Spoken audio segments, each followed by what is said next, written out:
Okey. Ni macam apa kan? Tikus. Macam tikus. Macam tikus ada berapa? 5. Tiga. Mana 5? Kira. Lima lagi. Macam apa ada? 1. Macam apa satu? Tanda clap. Ha? Tanda clap. Tak ada pasal. Tanda clap. Tanda clap. Okey lagi rumah.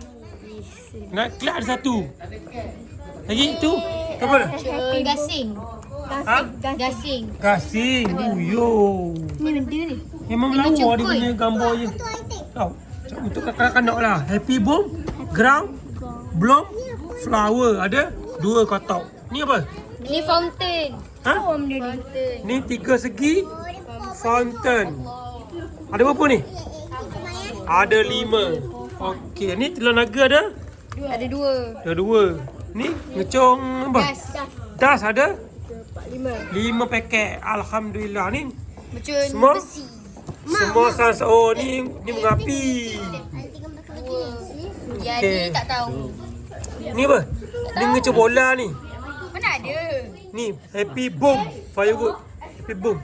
Nanti kita tekam ni. Lepas tu last kali kita ada ngecop sunset bar. Okey. So itulah. Kita dah bossy dah semua dah. So kita ke atas dulu. Okey, nak main ngecop dulu. Ni.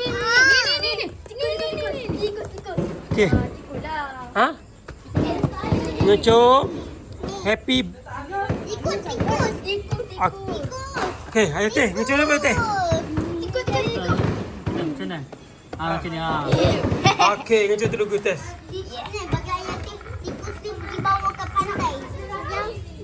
Siapa ni? Wow, okey. So, ngaco happy boom firework. Kita ada betul lagi ni. Boom. Okey, pisang dulu seorang. Kau campur lagi ngaco macis. Oh, yo. Ngaco macis. Lajang. Ayang. Ayang. Ni boleh. Ni je tikus. Tikus ni boleh bom. Ngaco ni dulu. Bagi makan dulu.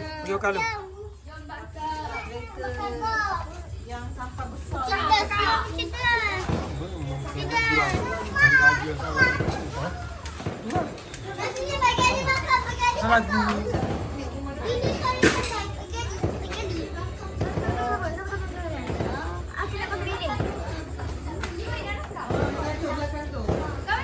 Asal tu.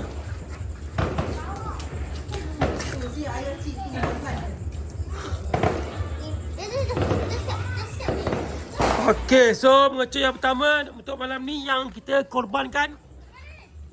Sini je. Ni kat lelaki je. Sini okey. Sini. Okey. Bahaya. Ngecong apa tadi? Ngecong apa? Happy. Sak. Ngecong apa tadi? Ngecong apa tadi? Ngecong bawah 18 tahun. Ngecong apa tadi? Happy boom flower. Okey, happy boom flower ni.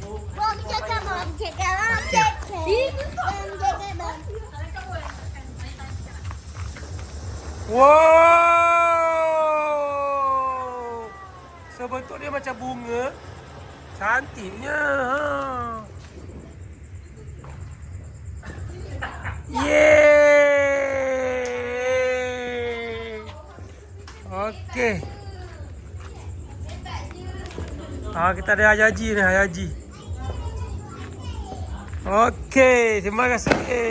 Okey, ngecek lain pula.